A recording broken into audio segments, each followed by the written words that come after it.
Hello दोस्तों, स्वागत है आपका बीसीसी नॉलेज हब में। आज हम पढ़ने जा रहे हैं अपने चैप्टर में कुछ बहुत ही इंटरेस्टिंग। क्या आप इसको देख रहे हैं? ये है स्टार्स, ये है तारों का टिमटिमाना। तो अभी तक आपने तारे तो देखे हैं, बट क्या ये कभी सोचा कि ये तारे टिमटिमाते हुए क्यों दिखाई देते हैं? हमने इससे रिलेटेड राइम्स भी पढ़ ली है, twinkle twinkle little star, but हमने कभी ये नहीं सोचा कि ये बनी क्यों और क्यों ही तारे हमको टिमटिमाते हुए दिखाई देते हैं। अगर ये जलते हैं तो एक जैसे ही क्यों नहीं होते? तो इसका राज हम पता करने की आज कोशिश करेंगे।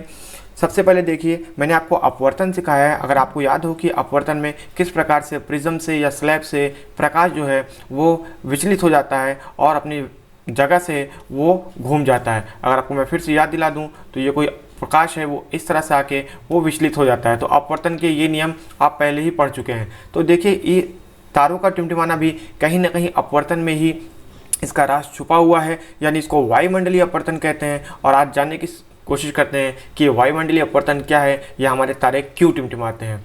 तो सबसे पहले देखिए, हम तारों का टिमटिमाना देखेंगे और उसके बाद ये भी देखेंगे कि जो अग्रिम सूर्योदय तथा विलंबित सूर्यास्त है, यानी कि सनराइज और सनसेट है, उसमें भी क्या राज छुपे हुए हैं, वो हम उसके बारे में भी बात करेंगे।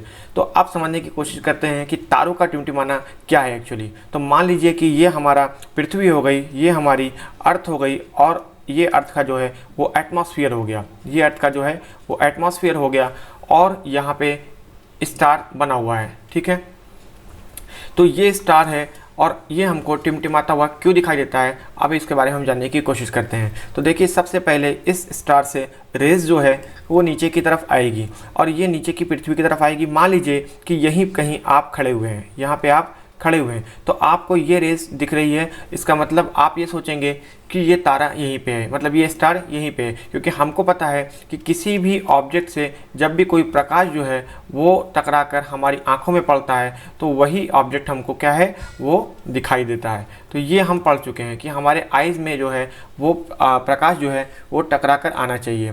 या यहाँ पे देखते हैं कि अगर इस सोर्स से यानी इस स्टार से अगर लाइट यहाँ पे आ रही है तो ये लाइट जो है हमारी आंखों में पड़ रही है, तो हमको ये ऑब्जेक्ट दिखना चाहिए। ठीक है, आपकी बात सही है, आपको स्टार दिख रहा है, मगर क्या आपको पता है कि आपके वायुमंडल में जैसे ही ये लाइट रेस आती है, यानी स्टार से आने वाली प्रकाश जो है वो जैसे ही आपके वायुमंडल में इंटर करता है वो बेंड हो जाता है। जी, तो अपवर्तन के नियम अगर आपको याद आ रहा हो तो आपको याद होगा कि अपवर्तन के नियम के अनुसार जब भी कोई प्रकाश किरण किसी सघन माध्यम से विरल माध्यम यानी डेंस से आपकी जो है कह सकते हैं कि नॉर्मल में या विरल से सघन में, यानी कोई भी मीडियम अगर चेंज होता है तो उस कंडीशन में क्या होता है कि प्रकाश अपना रास्ता बदल देता है। और अगर आपको याद आ रहा हो तो मैंने आपको सिक्के का एग्जाम्पल बताया था, पानी में कैसे सिक्का रख के आप देख सकते हैं। या आपको याद आ रहा हो कि पानी में जो फ़िश होती है वो फ़िश को किस प्रकार से हम देख सकते हैं कि अपनी जगह से विचलित दिखाई देती है। या अपने घरों में आपने देखा होगा कि बाल्टी वगैरह में अगर किसी बकेट में कोई मग है तो वो थोड़ा ऊपर की तरफ उठा दिखाई देता है। जी हाँ, यही था प्रकाश का अपवर्तन। और यहाँ पे भी यही काम हो रहा है कि हमको लग तो रहा है ये प्रकाश किरणें सीधी आ रही हैं, मगर यहाँ पे आने के बाद नीचे देखिए ये घूम गई और आपको जो है विचलित जो है वो प्रकाश की किरणें दिखाई दे रही हैं। तो अब ये कहाँ से आती हुई प्रतीत हो रही हैं? यहाँ से आती हुई प्रतीत हो रही हैं। तो अब आपको ऐसा लगेगा कि प्रकाश यहाँ से आ रहा है, मतलब अगर आप ये किरणों को पीछे ले जाएंगे तो कहीं ना कहीं यहाँ पे मिल रही हैं। तो अब आपको ऑब्जेक्ट कहाँ पे दिखाई देगा? जी हाँ, यहाँ पे दिखाई देगा, क्योंकि ये क्लियर है कि प्रकाश जहाँ से आता हुआ प्रतीत होता है वहीं पे हमको ऑब्जेक्ट दिखाई देगा। तो एक्चुअल में हमारा ऑब्जेक्ट कहाँ पे है? यहाँ पे है, बट ऑब्जेक्ट दिखाई कहाँ देगा? यहाँ पे दिखाई देगा, क्योंकि अपवर्तन के नियम के अनुसार ये प्रकाश यहाँ से टर्न हो गया और टर्न होने के बाद हमको ऑब्जेक्ट कहाँ दिखने वाला है? यहाँ पे दिखने वाला है। तो इसीलिए आपको स्टार जो है वो अपनी जगह से विचलित दिखाई देता है। अब आप पूछेंगे ठीक है, विचलित तो दिखाई देता है तो टिमटिमाता क्यों है? तो उसका उत्तर इसी में देखिए कि कोई भी प्रकाश किरण जब भी ऊपर से नीचे आ रही है, मतलब स्टार से धरती तक पहुंचती है, तो कभी भी एकदम स्ट्रेट नहीं आती जैसा कि मैंने बनाया हुआ फिगर में। वो हमेशा जो है वो जिग-जैग मोशन में या इस तरह से आती है, क्योंकि रास्ते में उसको बहुत सारे अवरोध मिलते हैं, बहुत सारे कण हैं वायुमंडल में उपस्थित हैं। और कह सकते हैं कि अलग अलग कंडीशन में अगर बहुत गर्मी है या ठंडी है तो आर्द्रता पे भी डिपेंड करता है, ह्यूमिडिटी पे भी डिपेंड करता है। ठीक है, या बहुत सारी गैसेस है, तो बहुत सारे रीजन्स हैं जिसकी वजह से हमारा प्रकाश जो है वो एकदम सीधे ना आकर वो थोड़ा विचलित होता हुआ आता है। तो इसी विचलन के कारण ये अपवर्तन की जो स्थिति है, ये अपवर्तन की जो स्थिति है देखिए ये चेंज होती रहती है। मान लीजिए कि प्रकाश यहाँ से आ रहा है तो अपवर्तन यहाँ होगा, प्रकाश कहीं विचलित होकर और कहीं से आ रहा है तो अपवर्तन की स्थिति चेंज हो जाएगी। तो ये आपको जो स्थिति स्टार की दिख रही है ये भी कहीं ना कहीं चेंज होती रहती है। ये कभी यहाँ हो सकता है, कभी यहाँ हो सकता है, कभी यहाँ हो सकता है, कभी यहाँ हो सकता है, मतलब ज़्यादा दूर नहीं जाएगा, बट एक छोटे से एरिया में ही वो प्रकाश के विचलन के कारण जो है वो इधर उधर आपको दिखाई देता है। और अल्टीमेटली क्या होता है, चूँकि ये डिस्टेंस इतनी ज़्यादा है, ये दूरी इतनी ज़्यादा है हमसे कि इस दूरी के वजह से ही हमको ऐसा लगता है कि प्रकाश जो है वो स्टार जो है वो टिमटिमा रहा है, ये हमको समझ में आता है। तो अभी हम जान गए कि अपवर्तन की वजह से यानी रिफ्रैक्शन की वजह से ही स्टार जो है वो टिमटिमाता है। नेक्स्ट देखते हैं कि क्या आपने कभी सोचा कि जो भी सूर्योदय होता है या सूर्यास्त होता है उसमें आपने कुछ ध्यान दिया कि हमें जो सूर्य दिखाई देता है हम ऐसा सोचते हैं कि जो हमारे सामने सूर्य है उसकी वो स्थिति है, मगर ऐसा नहीं है। सूर्य की स्थिति वो नहीं होती। हम जो सूर्य की इमेज देखते हैं, जो प्रतिबिंब देखते हैं, सूर्य उससे ऊपर या नीचे यानी सन की वो रियल कह सकते हैं कि स्टेज नहीं है, वो ऊपर या नीचे या स्थित हो सकता है। जी हाँ, आपको सुनकर बहुत ताज्जुब हो रहा होगा, आप सरप्राइज हो रहे होंगे कि ऐसा कैसे हो सकता है। हम तो देखते हैं सामने सूर्य जो है, हमारा सन जो है वो सनसेट में देखते हैं सामने हमको दिख रहा है, और यहाँ पे अगर सूर्य आप बोल रहे हो कि यहाँ पे सूर्य है तो ऑब्वियस सी बात है सन यहीं पे है तो ही हम देख रहे हैं ना। जी नहीं, ऐसा नहीं है, ये सन कहीं और है। इसका उत्तर अभी आपको पता चल जाएगा, आपको सिर्फ 2 सेकंड के लिए रुकना है। यहाँ पे देखिए एक एग्जाम्पल, ये देखिए यहाँ पे हमारा सूर्यास्त हो रहा है और ये सूर्यास्त भी यहाँ पर ना होके जो है ऊपर या नीचे, मतलब सूर्य की स्थिति चेंज है। तो अब इसका उत्तर हम देखते हैं कि क्यों ऐसा है। अब यहाँ पे हमने एक एग्जाम्पल लिया है, यहाँ पे ये आपकी पृथ्वी हो गई, अर्थ हो गई, ये हमारी अर्थ हो गई, और यहाँ पे देखिए सूर्य है, ठीक है, यहाँ पे सूर्य बना हुआ है। अब देखेंगे कि क्या है भाई ऐसा, क्यों हमको स्थिति जो है अलग दिखाई दे रही है, इसको पता करने की कोशिश करते हैं।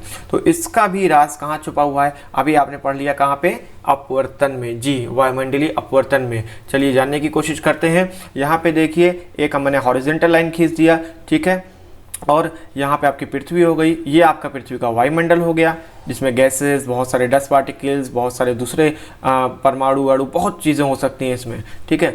और मान लीजिए कहीं ना कहीं ये हमारा जो है वो सूर्य है, ठीक है। सूर्य की असली रियल इमेज क्या है, रियल स्थिति क्या है, ये यानी रियल में जो हमारा सन है वो कहाँ पे है, यहाँ पे है। तो ये हमारा सन है।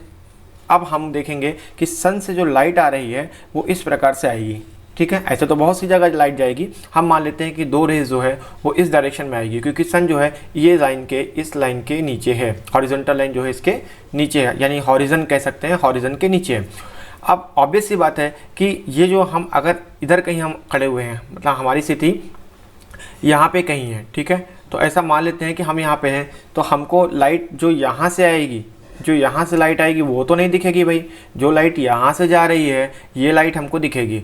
अब ये लाइट जैसे ही हमारे एटमॉस्फेयर में इंटर करती है, अभी आपको मैंने बताया कि वो बेंड हो जाती है ऑब्वियसली, क्योंकि वहाँ पे उसका क्या चेंज हो रहा है, वो डेंसिटी चेंज हो रही है। तो विरल से सघन, सघन से विरल जो हमने आपको बताया है, तो वो वहाँ पे वो चेंज हो गई। अब चेंज होने के बाद, वो बेंड होने के बाद, अब ऑब्वियस सी बात है, आप समझ गए होंगे कि ये हमको कहाँ से आती दिखेगी, जी यहाँ से आते हुए दिखाई देगी, और हमको लगेगा कि सूर्य जो है यहाँ पे स्थित है, जबकि सूर्य की रियल पोजीशन क्या थी भाई, ये थी। इसका मतलब क्या हुआ समझे, कि अगर हम देखते हैं कि सूर्यास्त हो रहा है, तो सूर्यास्त होने के बावजूद, मतलब सनसेट होने के बाद भी हमको वो ऑब्जेक्ट दिखाई देता है। आपको सुनने में थोड़ा अजीब लग रहा होगा कि नहीं भाई ऐसा हो नहीं सकता, एक बार हमको सूर्य जो है दिख रहा है, इसका मतलब कि सामने है, नहीं, वो सूर्यास्त के टाइम, वो कुछ मिनट का टाइम है, कुछ सेकंड का टाइम है, जब आपको लगता है कि सूर्य हमारे सामने है, आपको दिखाई भी दे रहा है, मगर वो सूर्य आपके सामने नहीं है, वो सन आपके सामने नहीं है। तो वो सन कहाँ पे है,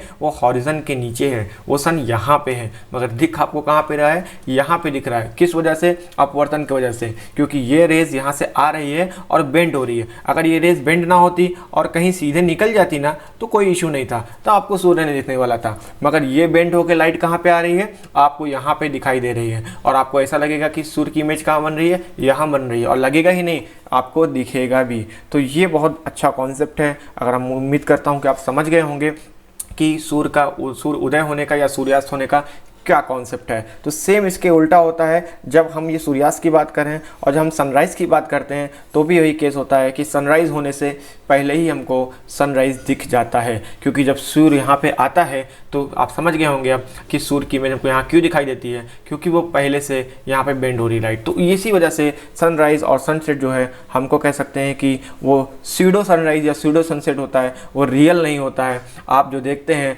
वो थोड़ा पहले या थोड़ा बाद में। ठीक है, अब आगे कुछ क्वेश्चंस और हैं आपके लिए बहुत इंपॉर्टेंट। यहाँ पे आप देखिए, एक आपने बहुत नोटिस किया होगा कि कोई क्लाउड है, उसके आसपास से बाहर देखिए किस तरह से रेज निकल रहे हैं, लाइट के रेज निकल रहे हैं। क्या भाई हमेशा क्या आपको लाइट के रेज ये दिखते हैं क्या?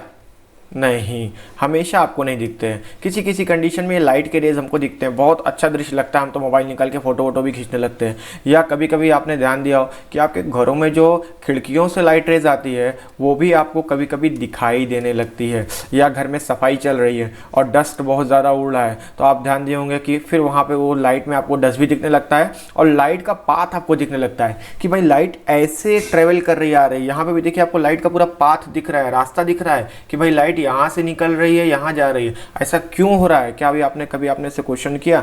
नहीं।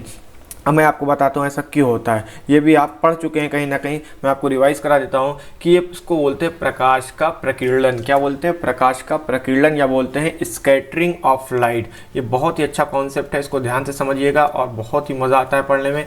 स्कैटरिंग ऑफ लाइट है ये। इसका मतलब क्या हुआ समझिए। मैंने आपको याद हो बताया हो कि विबग्योर के बारे में, अगर आपको याद आ गया हो, ये है सूर्य का प्रकाश जिसमें कि 7 रंग होते हैं। एक होता है violet, indigo, blue, green, yellow, orange और रेड। जी हाँ, अब यहाँ पे क्या होने वाला है देखिए। यहाँ पे होता क्या है एक्चुअली कि मान लीजिए कि कोई कण यहाँ पे है, कोई कह सकते हैं पार्टिकल यहाँ पे, वो डस्ट पार्टिकल भी हो सकता है। जब भी कोई सूर्य का प्रकाश जो है यहाँ से सीधा आकर इस पार्टिकल से टकराता है तो ये पार्टिकल जो है उस प्रकाश को क्या करता है, वो स्कैटर कर देता है, यानी बिखेर देता है। आपकी लैंग्वेज में बोलूँ तो बिखेर देता है, स्कैटर कर देता है। तो ये प्रकाश जब बिखर जाता है, जब ये लाइट बिखर जाती है, इसको बोलते हैं स्कैटरिंग ऑफ लाइट। क्या बोलते हैं? Scattering of light. तो कुछ हमारे अभी मैंने आपको जो एग्जाम्पल दिया, आपके विंडो से आप प्रकाश देख पाते हैं या आसमान का जो आपको एग्जाम्पल दिया ये वाला, तो कहीं ना कहीं ये राज जो है इसमें ही छुपा हुआ है। अब इसको हम समझने की कोशिश करेंगे।